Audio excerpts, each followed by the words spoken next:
Welcome to Trust the Journey. I'm Jason Maletsky. And I'm Melanie Curtis. Our mission is to live, laugh, love, and learn together with you. That is true. That is 100% the truth. We are also here to create conscious connections, to grow and contribute through our practice of openness, honesty, vulnerability, humility, and trust, trusting the entire journey. That is also true. Yes. If you want to find us on the internet, our name is our handle, trustthejourney.today. Will get you to us. You'll find us on Instagram, on Facebook, on Patreon, on our website. You can get swag. You can join part of our family, become part of the community. We're out here. Reach out, connect, send us a message. Love to hear from you. Absolutely. All right, family, let's do this. Let's dive into this episode. We just so appreciate you being with us for this episode and every episode. If it's your first episode with us, thank you for being here. And we're just so glad you're all here. So this episode, we are doing our fifth in the series of reflections where we're interviewing each other, sort of an interview style. And today I get to interview Jay on his base jumping years and those experiences. So I'm excited to see where this one's going to go. Yeah. I mean, a part of me really does want to pick up where we left off on your early years, because we, at the end of that episode, and we can link that in the show notes, guys, if you haven't heard that, but there's a part of me that wants to pick back up there to start. And because you were telling us how you started basically working at a base jumping loft, right? And you started building rigs. Is that what happened? And I just kind of want to hear about that, or where that sort of helps us begin.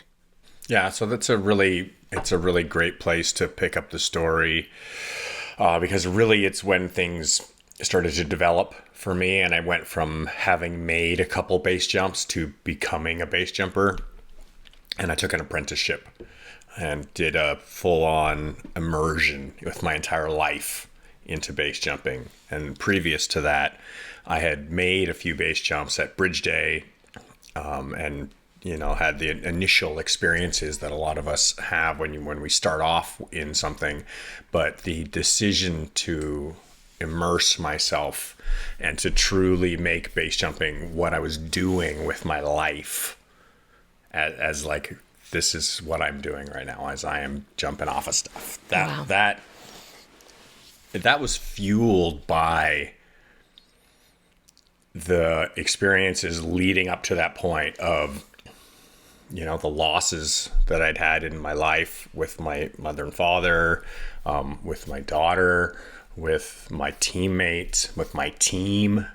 Everything just fall into bits, and finding myself at a place where I really had it wasn't like hands off the handlebars. It was like there was no handlebars on the bike, and I just didn't know what the fuck was going on in this thing called life. Yeah. And I was so far off of anything I could even predicted. Like, if I was to make up my most grandiose story about what my life might end up being like, I was so far off that path of possibility that I was just like, this sounds insane. Right. Let's do that. Right. Like your heart was so hurting that you were just like, it sounds almost parallel to your first jump story, where you were like kind of almost in the fuck it zone. Correct me if I'm wrong, for sure. No, absolutely. Yeah. And the thing about that's interesting is, that's worthy of mentioning, is I never did anything to fix any of the things that were wrong with myself.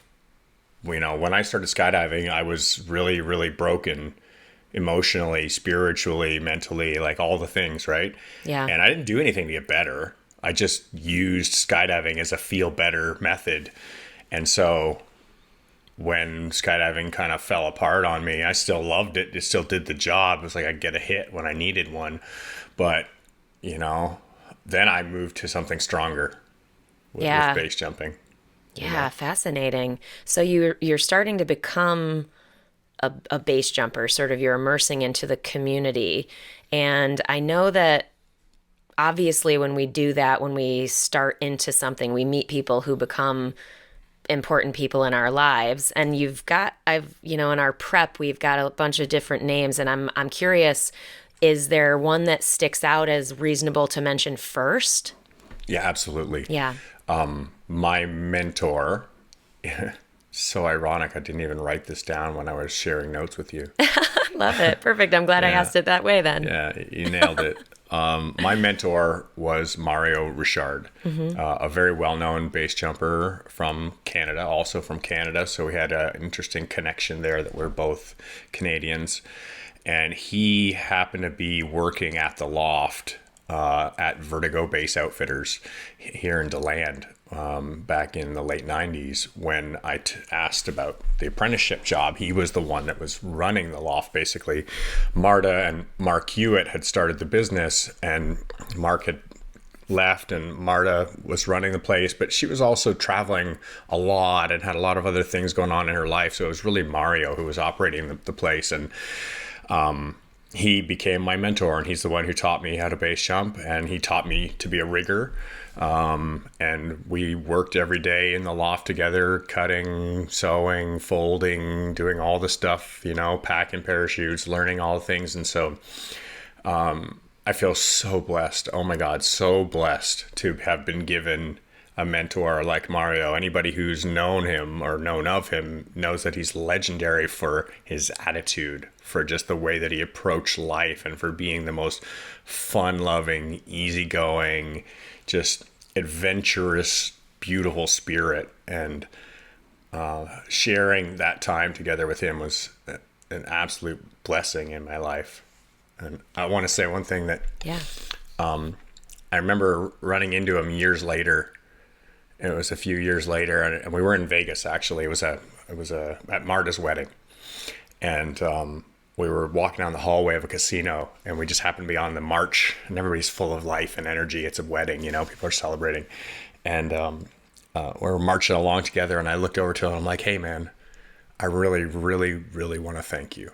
I really want to say thanks." He's like, "Yeah, man. No big deal, man. It's all good. Yeah, man."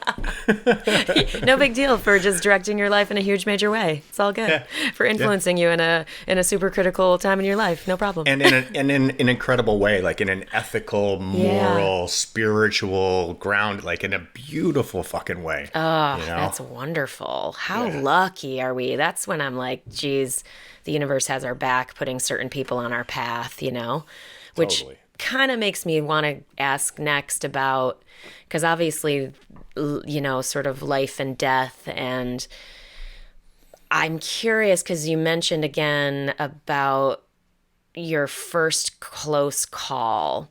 Like I don't base jump, so I cannot speak to really this part of this sport with any real knowledge other than just anecdotal stories from my friends throughout the years. So just no family that in my part of this discussion, it's really not coming from a place of knowledge. I'm learning right alongside with you as Jay shares. And so, yeah, I'm curious about that, because I've seen that, and it seems like base jumping can be really, really dangerous, but I'm curious what your thoughts are on that and relative to your sort of experience with having close calls, or tell us about your first one if that's relevant. Yeah. So, you just said base jumping can be really, really dangerous, and I'd like to correct that to say it is really, really dangerous. It's Cool. not can be. It is absolutely really, really dangerous. And if you go back, 20 years ago or more, it was even more dangerous. Yep. The equipment was a lot less reliable. There was so many things we didn't know yet. And so in no way do I claim to be a pioneer in that sport, but to give some relative scope, the time frame when I learned to base jump, the total number of people who had a base number, who were like inducted into the club, was around 500 in the world. Wow. right? So it's a pretty low number considering the number of people in the world and how many people do it now. And it's a completely different world. And I started off jumping skydiving equipment. You know, it was just in that phase where it was not unusual to be taking a skydiving rig up something to jump off of it. Nobody looked at you sideways. It was more normal, more unusual to see base specific equipment, to say, oh, cool, that's the rig. That rig's made only for base jumping. You know, like when I started, it was mostly skydiving rigs and a few base rigs. Wow. And now if you see somebody with a skydiving rig, you'd be like, go home. Yeah. You have the wrong Right. gear, Right. you know? Right. Yeah. We're helping you. We love Yeah. you. We love you. Leave. Yeah. Even if it was 20-year-old base gear, you'd be like, no, no, no, no, no. Right. You know, it's changed so much. So, yeah. So I kind of lost the main point of the question there. That's okay. No worries. No, Yeah. I was curious about your close call, like your first Yeah. close call and your connection to and just perception of the dangerousness and the close calls that happen, you know, like, so I don't know, I don't want to direct you Yeah. necessarily super specifically. So Yeah, well, I mean, the whole point of what I was trying to express there is that when I was getting started, there was a certain amount of stuff that we knew, which was the minority compared to the amount of things we didn't know right. about. What year was this? In the late like 98 was when I took the apprenticeship, the spring of 98.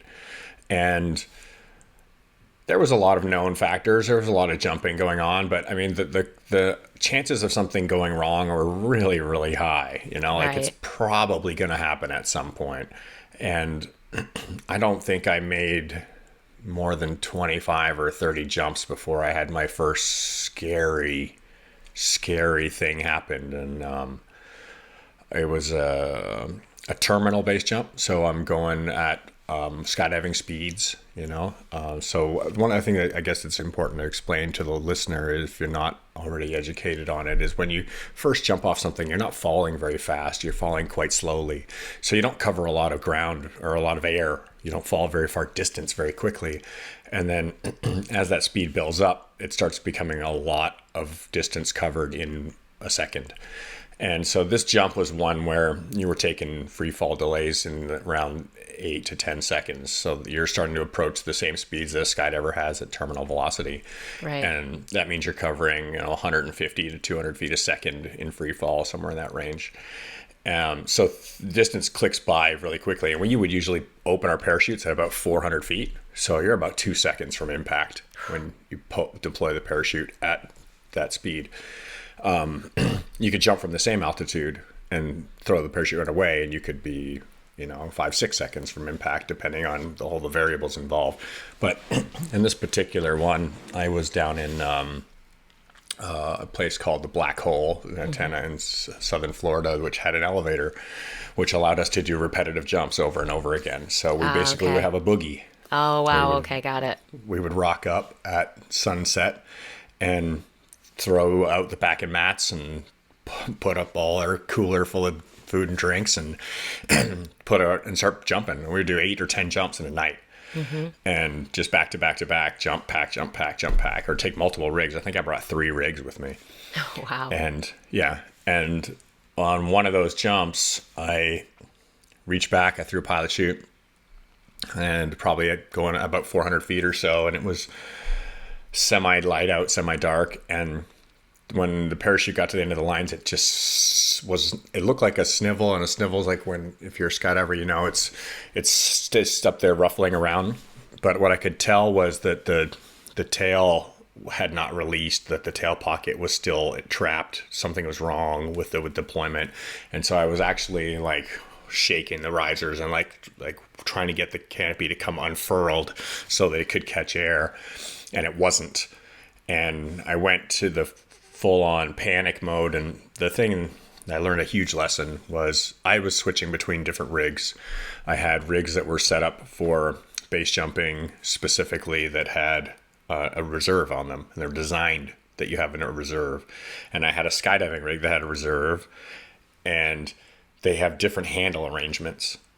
One, you pull a regular skydiving style cutaway and reserve deployment, and the other one has a handle up high and you throw it. It was an old style base rig, which nobody uses anymore. Right. And I reached for the wrong spot and just grabbed a hold of the wrong thing and was just like tugging on for my life kind of thing. Mm-hmm.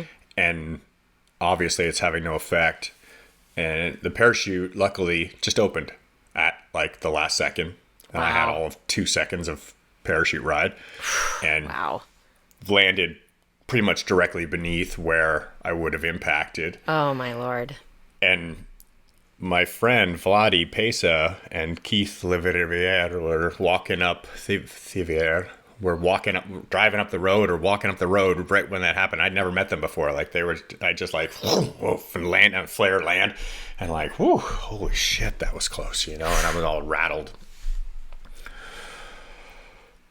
So that was in 98 and probably like, April or something like that.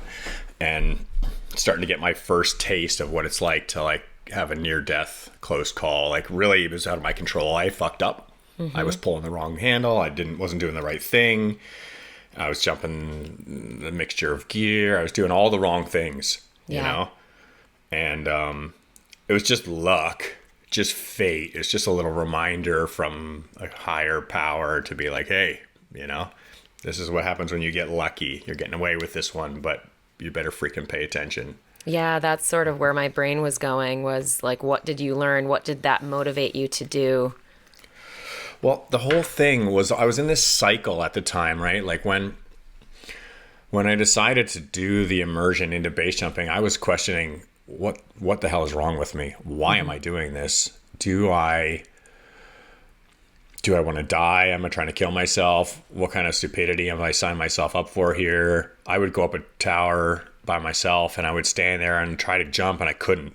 I'd be like, go, no, back, forth, like fighting this inner battle of like, why am I doing this? What am I trying, like, this is stupid. Yeah, but you want to do this. You climbed all the way up, back and forth, this whole internal monologue, and just this battle, this internal torment. And that incident really kind of slapped me in the face and said, if you're going to do this the right way. Make sure you do it the right way. Don't be casual. Don't be loose. Don't get boogie fever. Don't be a schmuck about it. And also that in some ways I kind of don't have control, like the fact that the parachute opened when I didn't have any more influence on it. I basically was like, I'm going in, and then the parachute cracked open. I'm like, okay, am I even in control here? Like, do I even get to make a choice in this big equation, or am I just on for the ride? And so part of it's in that, like, letting go, that the releasing of control, the idea of control. And we'll just say, all right, well, we'll work within our known variables, but in the big picture, I release control and I let go of what I think I know, Yeah. So. Wow. Just taking all that in. I'm curious because I know that was not your only close call, so like you're heading out on your own and you're like, okay, you've had this wake up call and I think you're, going on road trips, or I kind of am curious, like what was that looking like heading out on your own? You know what I mean? Like what does that look like as a base jumper? Or I guess it's maybe not a general conversation. It's more like, what did heading out on your own look like for you? And how is that relative to the experience, like growing in your experience? Yeah, well, I have to say that like a big piece of that, the development, like the adolescence inside of something, when you're developing who you are in any endeavor, there's that adolescent period is, if we all look back at any point in our life when we were the young, full of energy, but no idea what we're doing kind of thing. there's so many mistakes that are made along the way, and so many, if you're in base jumping, it's a close call with your life or Yeah. with a high level of injury. In a lot of other pursuits, it's embarrassment or making a mistake or financial loss or whatever, putting somebody's assets at risk or who knows what it might be, Right. In base jumping, it's just you and your life. It's just you and the end of it all. And the whole, like, I questioned my own sanity a lot. It was really a big, big question mark of like, why am I so called to do this? Why is it so interesting to me to want to look at the end of all this? Because you really just get to see. So I guess this is a perfect point in the story to go to this spot.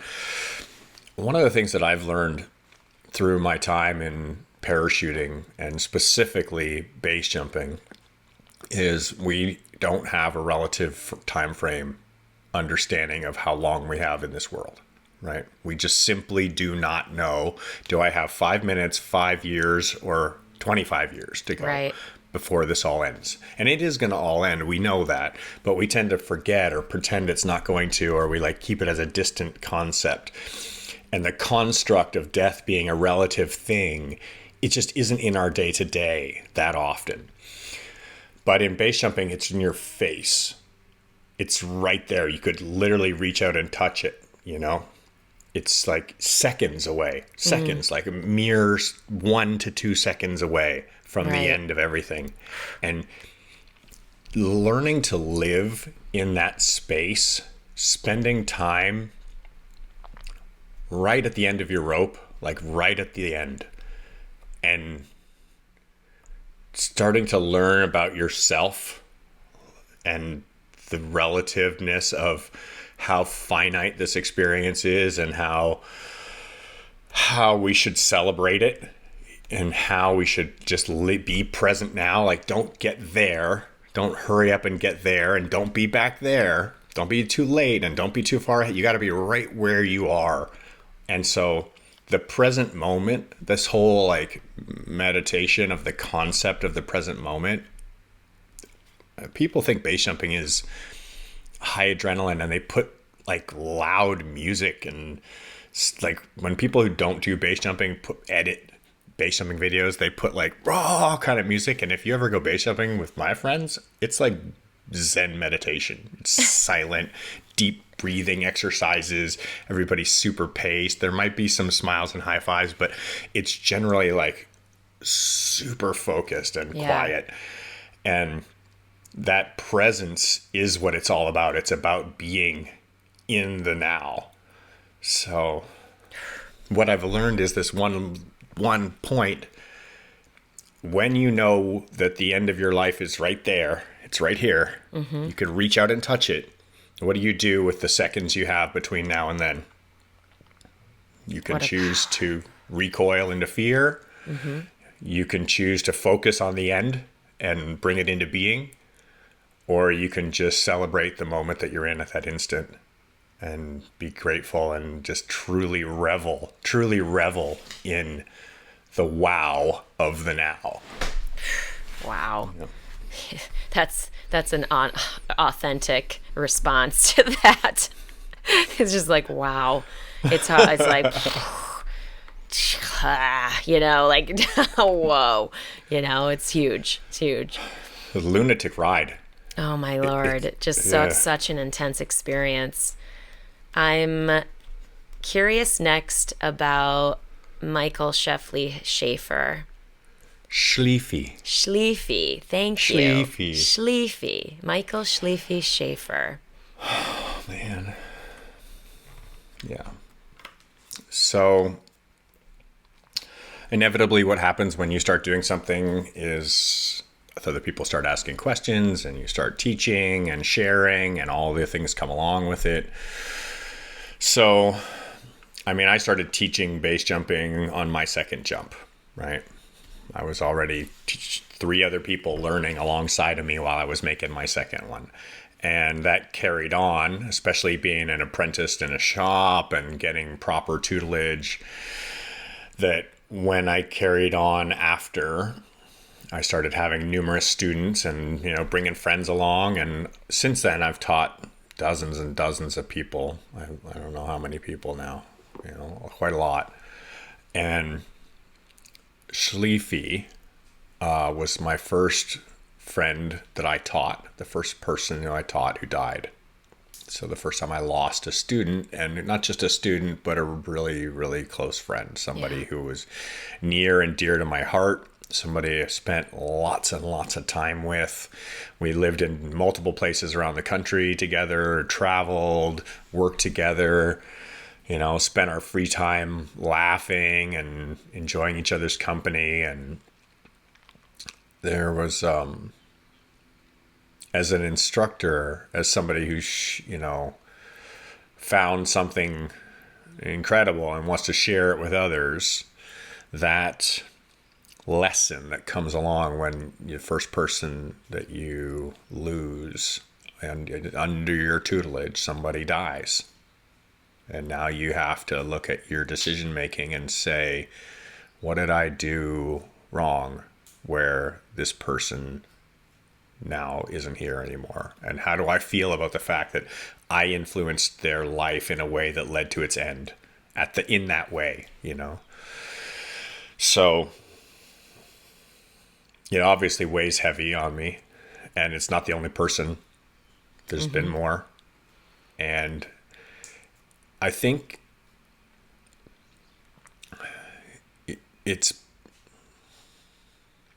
I don't even know how I want to say this. Like, what I've come to learn about losing people under my instruction is that I've tried to tell myself and be okay with the fact that I've done the very best that I can to give them the most information, to give them the best education, to give them all the tools, all the things that they could possibly arm themselves with in order to ensure that they're most likely to survive the experience and get the most from it to be a positive, beneficial experience in their lives.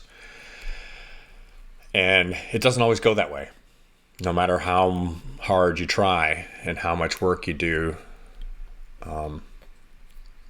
sometimes things just turn out to be a bucket of bolts. Yeah, and it sounds like another piece of real and true surrender, letting go and trusting. Yeah. It really sounds like it requires a deep, sort of depth of breath and presence and acceptance and, all the things that you were mentioning earlier. I'd like to shift gears. We can talk about that more if you want to say something else, but before we move on, but I would like to shift gears after that. I think I'd like to say one other thing. Yeah, go for it. In that, Schlieffy was my first true student who died, like somebody who I actually had as an apprentice, and he'd been jumping for quite some time. He wasn't a beginner anymore. He had a lot of jumps under his belt when he died, and he was out doing adventurous things. But that choice, my choice to continue to continue in the sport of parachuting, first of all, not just base jumping, but skydiving also, to continue in the sport and to continue teaching. That was a huge life. Like, am I going to continue passing knowledge about something that is so dangerous and can so rearrange people's lives? And, since then, the number of people who have permanently altered their lives or have died while I've been working with them is in the dozens. Wow. Dozens of people have broken their legs, broken their backs, broken their necks, died. Wow. And that question is like, man, how do I get out of bed in the morning and go to work? And how do I continue to share this passion that other people also have as a passion when the risk is so high? And it's definitely been one of the big things about how do I continue to pursue this endeavor in life, or do I go back to twisting wrenches, you know? So, Yeah, I mean, gosh, it's hard to shift gears after that at all because it's such a big conversation, you know what I mean? Like yeah. and how did you? It was really that surrender piece. Like I don't want to put those words in your mouth. No, it is in some way, but I think more importantly, the choice is, it comes to this is like, these people are going to do this whether I'm doing this or not, right? I'm not, whether or not I participate doesn't make any difference as to whether or not they're going to participate. They're participating out of their own motivation and interest. And my choice to pass knowledge, to try my best to protect them, to try to give them everything they can, I feel is a service rather than a liability. Absolutely. You know? Yeah. Like you're not going luring people in. It's more like people who are doing it and interested already. You're helping them stay as safe as possible. And sometimes it doesn't go that way. And that's the nature of life. Yeah. I think the reason why I wanted to touch on that is that the personal torment, like the challenge of like, how do I live with myself? And continue to get out of bed and be okay with going up another mountain or up another building or whatever. And there were definitely periods of time when I stopped teaching. Yeah. You know, I decided, I'm like, hey, I'll do this for myself, but I'm not taking you, you know? Wow.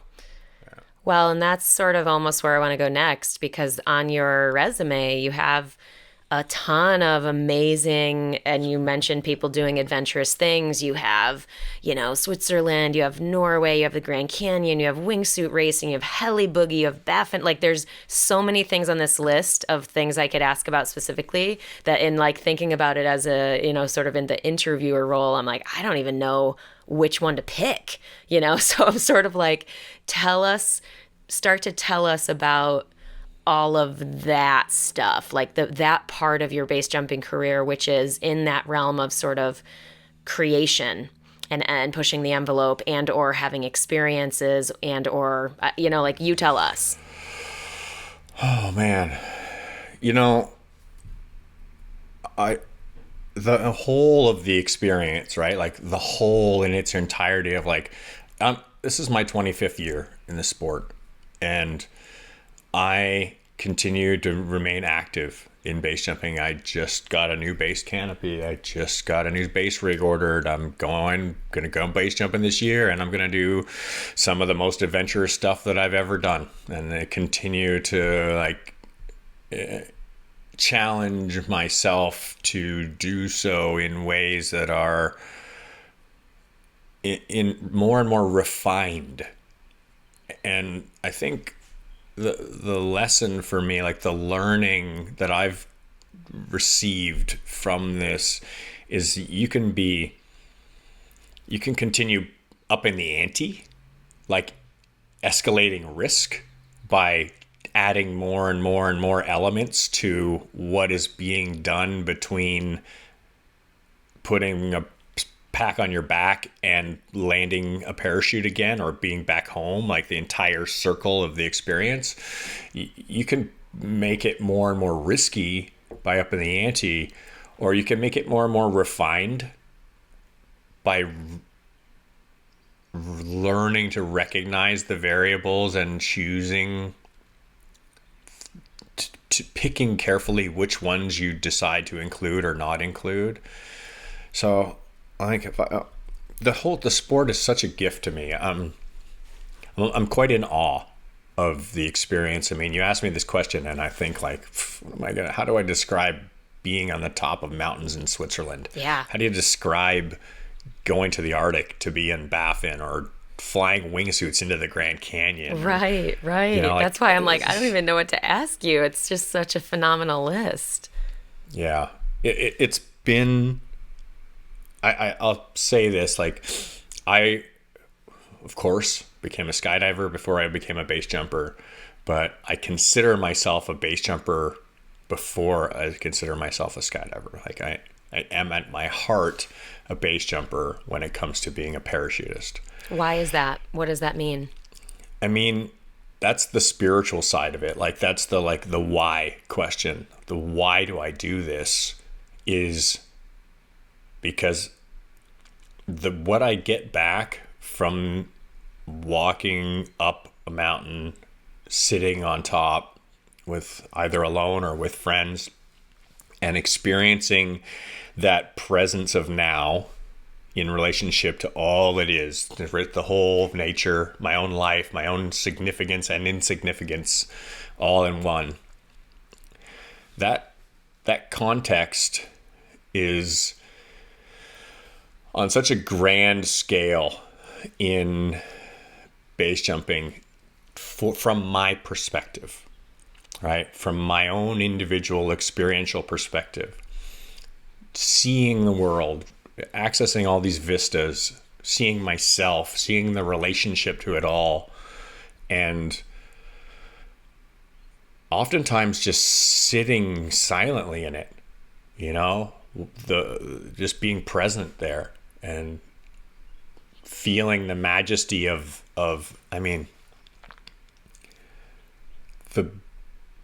the planet is just an incredible sphere, right, in this grand universe. And we rarely sit atop the most beautiful precipices, right? Like most of our time are spent at our office chair or in our car or on our couch, like in these really comfortable, easy to be locations. And base jumping often provides access to the opposite of that, to like the most precarious of positions.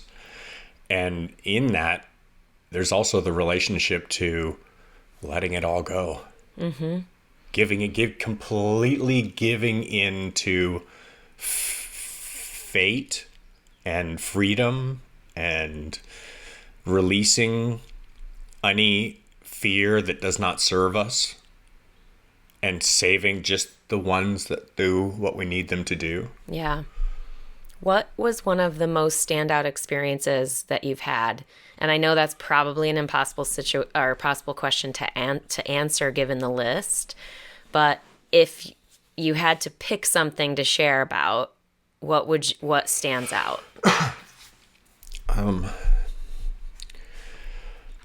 think, and the first thing that comes to mind is very early on in my career. When I went to California, Mario, when I was working at the shop with Mario, he turned to me one day and he said, "You want to go to California with me? Go jump El Cap?" Oh, awesome. And he had never jumped a cliff. He had no cliff jumps at that time because he was an East Coast jumper. Nice. And neither did I. And so for both of us, that was going to check the box on the list of building antenna, span, and earth, or E being for earth. And so we went out there, and there's also tons and tons of things to jump out there aside from the cliff. And we were going to meet up with some friends and jump off a whole bunch of other stuff. And I ended up rolling up to an object which I had already decided I wasn't going to jump because it was below the minimum altitude that I had set for myself to feel comfortable. And at the time, that was 300 feet. Mm-hmm. Mario had taught me that anything under 300 feet, you shouldn't free fall from it. There's not enough time or margin. There's ways to jump lower than that. You can do different types of deployments, but I was still a rather beginner at the time. And so I had just said, I'll just keep this simple. I'll just watch. I'll let some other people do some stuff. I'm still a student. You guys have at it, and I'll learn some stuff, and I'll be able to decide if that's something I want to do or don't do at some other point in time. And we rolled up to this bridge, and I'd never been to California before. And as we were rolling up to the bridge, coming around the corner, I saw a sign go by, and I recognized the sign, which was super weird because I'd never been to California before. And I'm like, why would I know this sign? And I went past the sign, and then we pulled over and stopped, and we're basically like half a mile down the road from the sign was where the bridge was. And I suddenly put it together that it was the same place that was on my father's death certificate. Oh. Which I had received my father's death certificate in the mail because he had died falling off of a cliffside into the ocean in California. Oh my God. And this location was the same location that was on it. So I recognized the name of the place from the death certificate on the sign for the park that we had gone by. And then all of a sudden I'm just filled with like white cold, sweat, dread, just like, what the fuck, you know? So understandable. How am I in this place, you know? And I'm like, my father died when I was 9 and I was probably 23, 24 at this time. And so there I am going, first I'm in a state of shock, and Mario's all jumping up and down, eager beaver, ready to go jump. And so is the other guy, Jeff, who's with it. They're all stoked. And I'm just in like total, what the hell's going on? And I'm like, there's no way I'm jumping now. Not a chance. Like, no way I was going to jump before. For sure I'm not going to jump now. And so I'm like, well, you guys have fun, man. I'm like super freaked out. I'm just going to stand back and watch you guys and wait for this freaky energy to lay down. And maybe I'll feel better soon when we leave, maybe, you know. And so I grabbed my camera because I filmed everything back then. I was always video camera in hand. And I headed down the side of the slope to go to the bottom to film from the bottom because it looked like a really beautiful place to film from. And on the way down there, I nearly took a header a couple times. And I was like, oh my God, this is how my dad died. He slipped and fell on one of these slippery, treacherous places that I was so unfamiliar with, as, you know, having never been there before. I had no idea what the composition of the soil was like, and that you take one step and it was super slidey. And so it super sketched me out. On the way down there, I was all like way up in my own head, as you might imagine. Yeah. And I went to the bottom and I watched Mario jump and I filmed him and high-fived him at the bottom, but I was still not really there. You know, I was still up in my own head. And then we climbed back out, and on the climb out, same thing. Took a major slide, nearly went ass over tea kettle down the side of the slope again. And I'm just like, okay, what's going on? What am I doing here? How is any of this happening? And we finally got back up to the top, and we got in the car and we drove down the highway a bunch to some national park, and we, you know, had a picnic lunch and packed parachutes. And I got to this point in myself where I'm like, what's this? What is going on with this life of mine? How do I end up now? Mario's going to go back and he's going to do another jump. And I am there scratching my own head going, how am I in the same place? How am I facing the same fate? What is up with life? Where's the irony? How is this so ironic? And how am I supposed to process this? Do I shrivel in fear and be like, I don't know, man, I'm just scared? Or do I like face eternity? And I just said, I had that fuck it moment where I'm like, look, if I'm going to die in the same place as my father, who I never really knew, because that's the fate of the universe, and I'm an idiot for stepping off of a bridge, then fine. And if not, fine. And either one of those, I'm going to have an answer. Because I've been living my life with this huge monologue that I had told myself about who my father was and what he's done and all the relationship to what led to his death and all the things.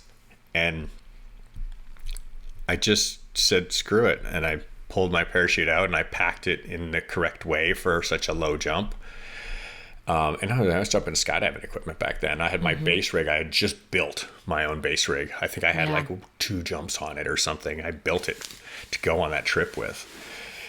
And yeah, I packed it up. And the whole story, I mean, I could really go on about that story, but I'll shorten it down because... Okay, no, it's beautiful.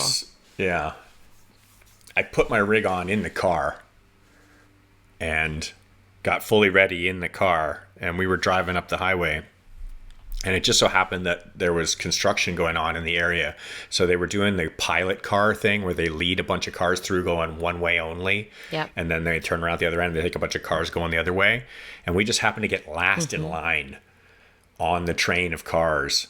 So as we were driving along coming up towards the bridge, we just slowed down and slowed down and slowed down and let everybody else keep going. And I literally, we stopped in the middle of the bridge, and Mario hopped out of the passenger seat, and I got out of the back seat, and it was a sunset. It's right in the Pacific Ocean. And I remember literally just like leaping up onto the Yeah, the railing. the handrail. Yeah, the railing. I think that was the most fearless I've ever been with regards to like getting up onto the railing. Wow. Like I leaped up onto the railing, just and just sit up there, and I was just like, this is it, man. And like, it's a assisted jump. So Mario had my pilot chute to help with the deployment of the parachute, because there's no free fall. You just step off. And I remember feeling so much joy. Like there was so much happiness and so much joy, because I was looking at this most orange ball over the Pacific, these huge breaking waves, this beautiful beach, this amazing cliffs, like everything about it is just fantastically beautiful. And Mario just in this like infectious energy of smile, and just knowing that he knew the struggle that I was going through, and that what I'm doing is like facing every fear that I have in relationship to my father and my life, and that interconnectivity and those successes and failures of fatherhood and all the things that come along with it, you know? Yep. So, I mean, this was the starting point, you know? And there's been so many, but that particular story, stepping off that bridge into eternity and growing into the person that is to come as a result of that. Amazing. You know, facing that. You know? Amazing. Wow. Thank you It's in my for book. sharing that. Yeah. There's a big chapter in my book about that. That is an amazing story. I just really thank you for sharing that. And it's so funny because I asked that question, and, I'm thinking, oh, you'll share maybe, like, I'm thinking, oh, we'll hear about the Grand Canyon, or we'll hear about the Dolomites, or we'll hear about, Baffin or whatever, which obviously those are unique and special in their own way. But it sounds like such a crux experience that allowed you to really free yourself from something that was holding you back in a big way, that maybe opened up doors to so many other experiences. Totally correct me if I'm wrong. No maybe involved there. Cool. Yeah. Please confirm or deny. Thank you. Yeah. Well, another thing, and again, it's sort of hard to even go forward from that story because it's so powerful and wonderful and beautiful. And yet that's what we do. We go forward and we do more things. And I'm curious about your experience with wingsuit base jumping, because basically I'm wondering about that, and also sort of where that built for you as well. So I don't necessarily want to ask with sort of the end in mind, but maybe I just open the floors for you to tell me about wingsuit base jumping, because that's something that I think even, a lot of non-skydivers are very curious about, and you're one of the most experienced people in the world to talk to about base jumping. So I wanted to ask about wingsuit base jumping as well. Well, thanks. I don't know that I truly feel comfortable with that accolade, but I do have my share of time in the sport. I would say when I started apprenticing in the 90s in DeLand with Mario, at that time I'd been jumping in Florida for a number of years already, skydiving, and Patrick Dugardien was very prolific. He's an iconic jumper in the sport, just legendary for his contributions, and he's well known for being kind of the modern forefather of the wingsuit. Okay. Although there's been many of people who attempted to fly wingsuits before Patrick. Patrick was really the guy who did it repeatedly enough to where it kind of cracked open the doorway. And he was jumping into land a lot at the time. And I had a chance to look at his suits and to have hands on and talk to him about it.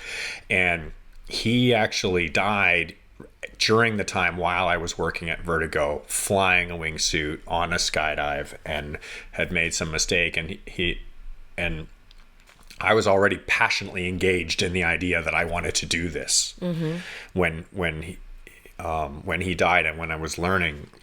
And I still went for it anyways, you know. As soon as I got my hands on a wingsuit, it was a year later, the first time I got my hands on one.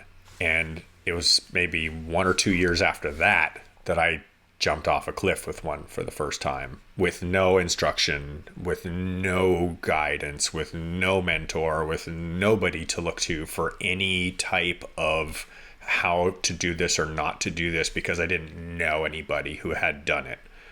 Like, my closest mentors are like, haven't done it. And Yeah. I'm just like, oh, who would do it? You know, I'm just going to do it, and I'm going to go find a place that I could do it, and I'm going to go for it. And I took my homemade base rig and skydiving parachute and wingsuit that I had, I don't know, 100 or 200 jumps on if I was lucky. Right. And went and found a spot and nearly died.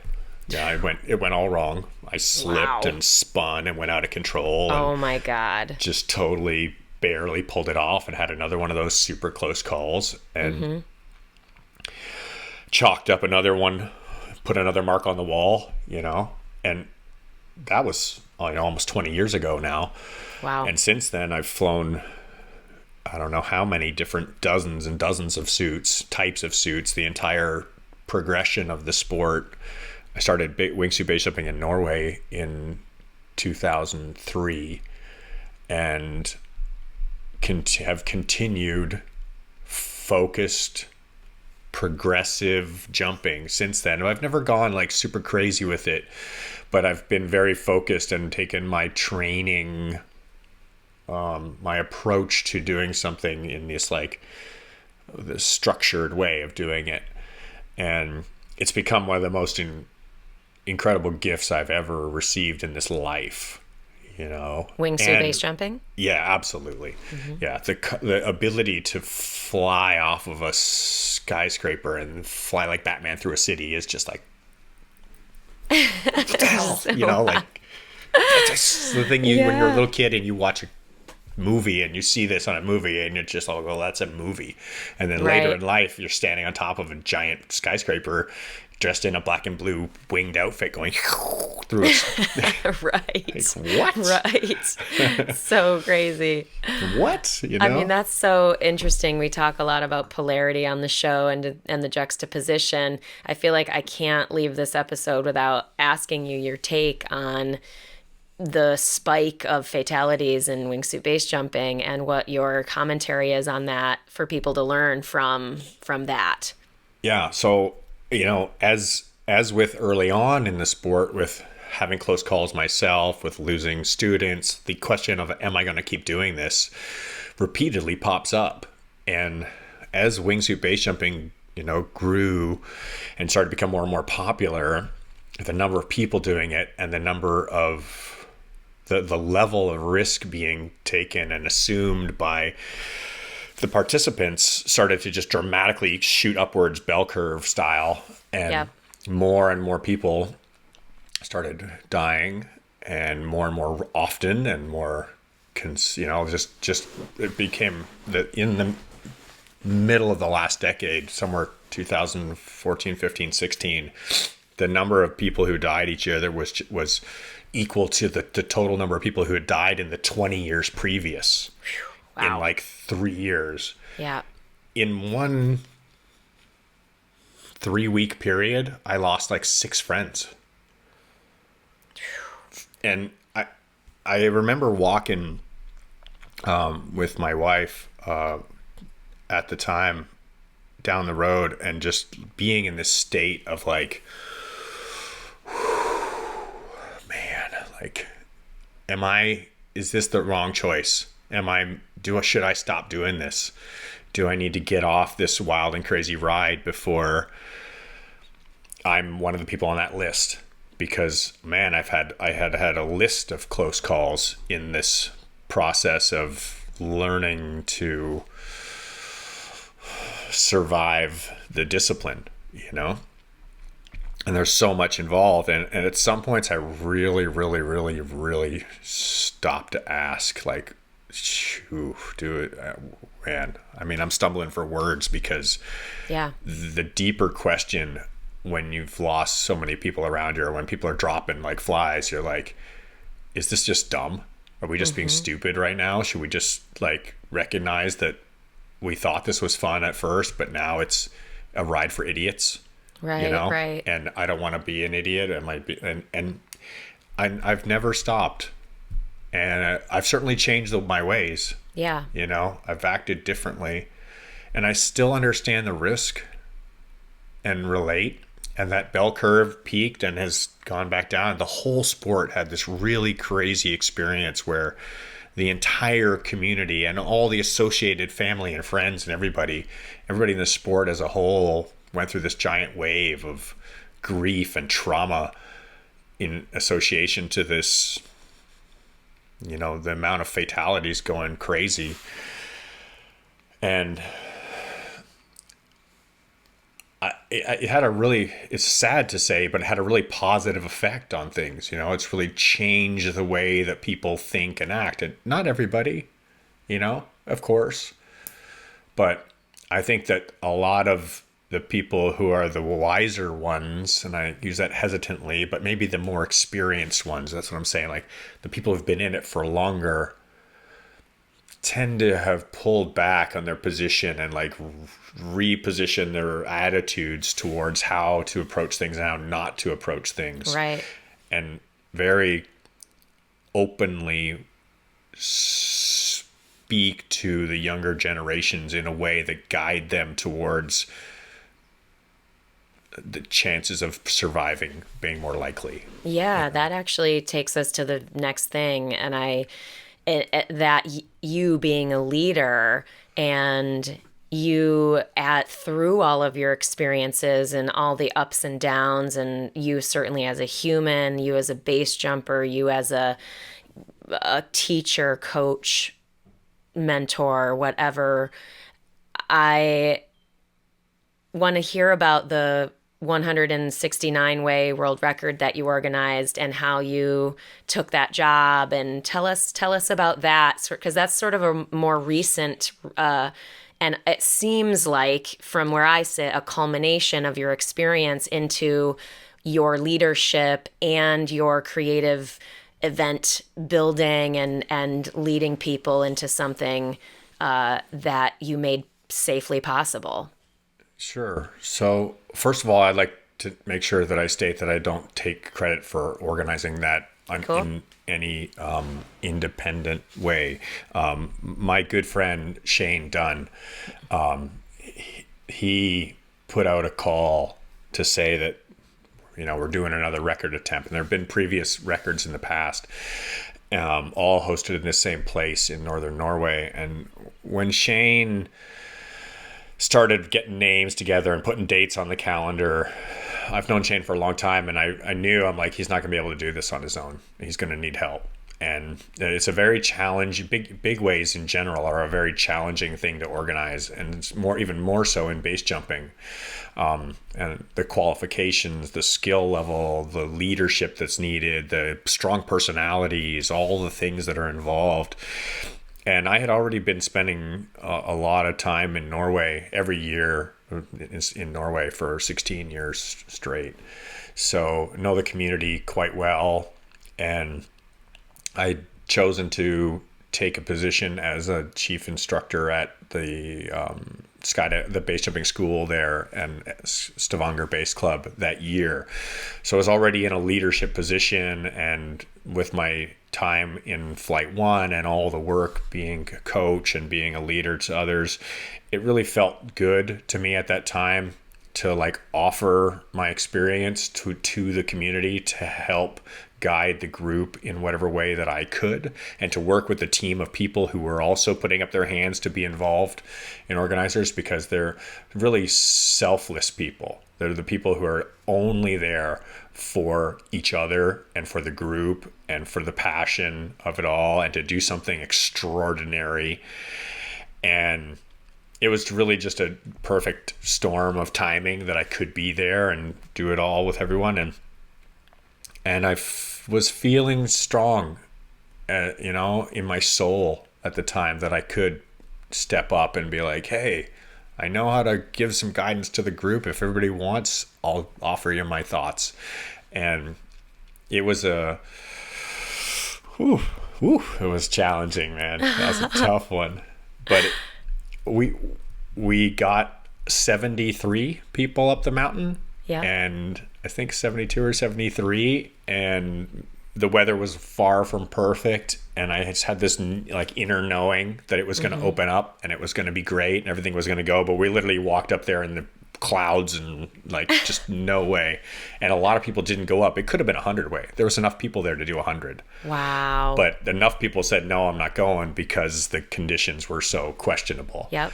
And we got there, and there's all the personalities and there's all the people involved, and some people are ready to jump on right at that instant and be like, hey man, I'm getting off this mountain, I'm going back down. And others people are like, I'm walking back down, and all the different things. And yep. it worked out perfectly, to the sense where the entire clouds opened up and we took a big group photo and then got everybody lined up. And I think we had 4 groups and 4 team leaders, and we'd set up a whole structure and radio communications, and like a really much different approach to the way that it's ever been done in the past, which was more just everybody charge, kind of big countdown, everybody charge. And we spread this out over, it's a massive cliff. And we had a malfunction. There's a link on YouTube, and we can put it in the show notes, and I'll share it there. Yeah. To the whole thing. And we had this system where everybody gears up, everybody gets ready. When everybody's ready, the group leader radios, this group is ready. The next leader does the same thing. The next leader does the same thing. When the final group says they're all ready, then we make a call for everybody to move to the exit, and everybody moves to the exit. Once everybody's in the exit in the first group says, we're on exit, we are ready. Then the second group, we're on exit, we are ready. Because you're stretched out over like half a mile down the length of this cliff. It's massive. Yeah. So you can't even see the person who's on the other end of the group. And we got a confirmation that the final group was ready. That triggers the start of the countdown. The countdown starts, and we get like 4 or 5 seconds in, and somebody's like, wait, somebody's not ready. Oh my God. But there's there's 73 people who are already counting. Oh my God. Yeah, and so it's like, stop, wait, and everybody starts stopping, saying stop instead of counting, and some people just kept counting, and 2 or 3 people bailed off the cliff, and everybody else just stood there and watched 3 people track away. Oh my goodness. And you're like, oh, that sucks. Oh my goodness. Those guys. Best laid plans. Oh. And so we literally had to watch them fly down, land, and then just go, what the hell? Why didn't everybody, is this a joke? Didn't everybody else just pull one over on us? Oh, man. And then we had to start the whole thing over again and keep everybody calm. So imagine what people's energy levels just totally did a wild ride, because the whole thing was just like, don't go. Yeah. And then we did it, and there was a couple of close calls. I'm completely honest. There was a couple of close calls in there, and lessons learned. But nobody was injured. Nobody got hurt, and we pulled it off. And it was officially a 69 way. Cool. Because 69 people exited at one time. Amazing. And the whole experience, just led to. It was incredible to be on that energy, and I'm super. And I'll go back. I'll do it again. I'll definitely do that again. And the party afterwards was one of the best parties, celebration. Just people all gathered at in the bottom of the fjord, just all night, enjoying company, big bonfire, good music, celebrating. Oh my gosh, we didn't even touch on that, the celebratory nature of the base community and the love there and all of that. And the people. Yeah, that's sort of the last thing. As we round out this episode, what haven't we talked about that you think is really important to mention before we close? A ton of things. Yeah, no kidding. Yeah, I think the one that's the kind of the what keeps me in the sport outside of me going up a mountain on my own, flying down and having my own independent spiritual experience, is the people that I've met in the sport of base jumping are some of the most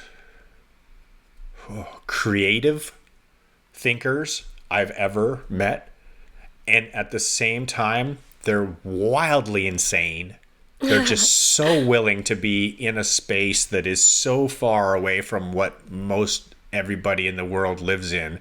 And simultaneously, to be so far a gap in these areas, to also be the most grounded people that I've ever met.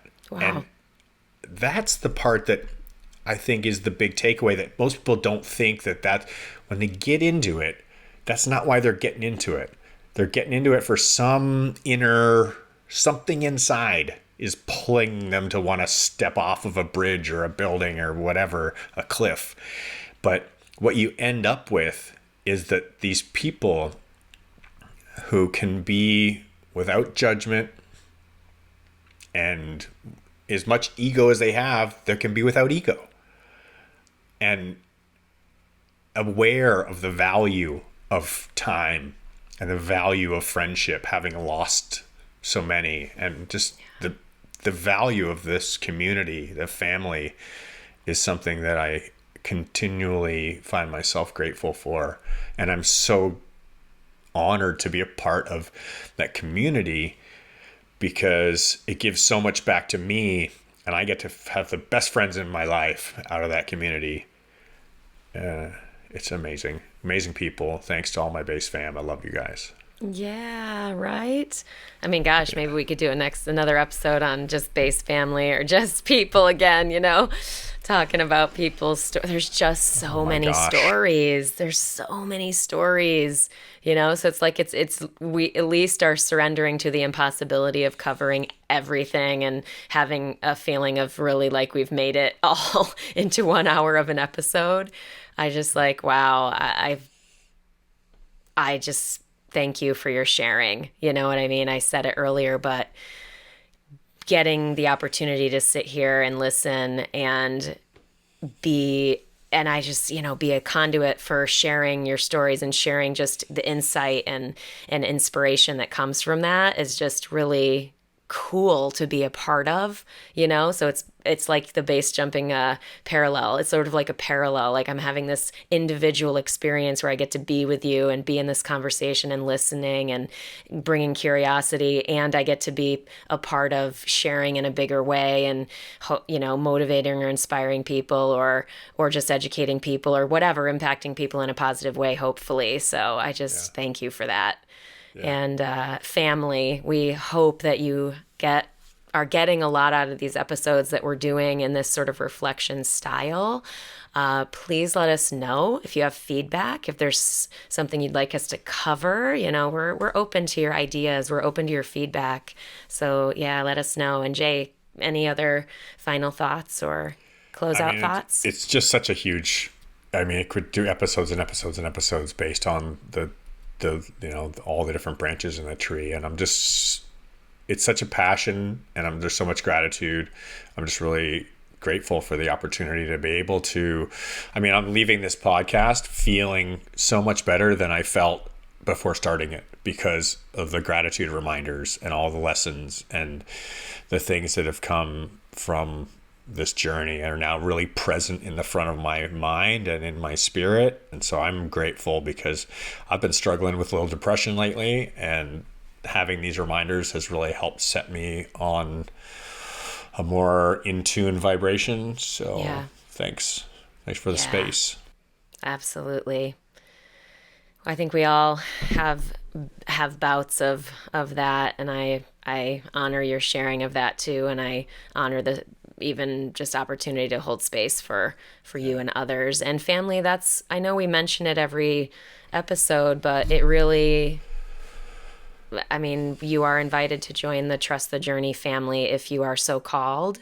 And certainly if you're looking for extra support now or ever, that that is a group that is really, we're there for each other.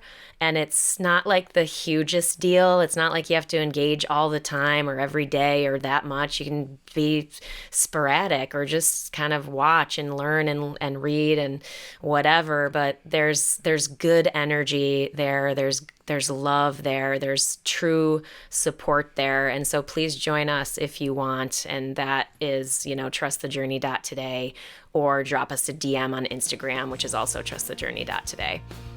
Awesome. Remember, keep laughing, keep loving, keep trusting the journey. Heck yes. Love you. Tell me about it.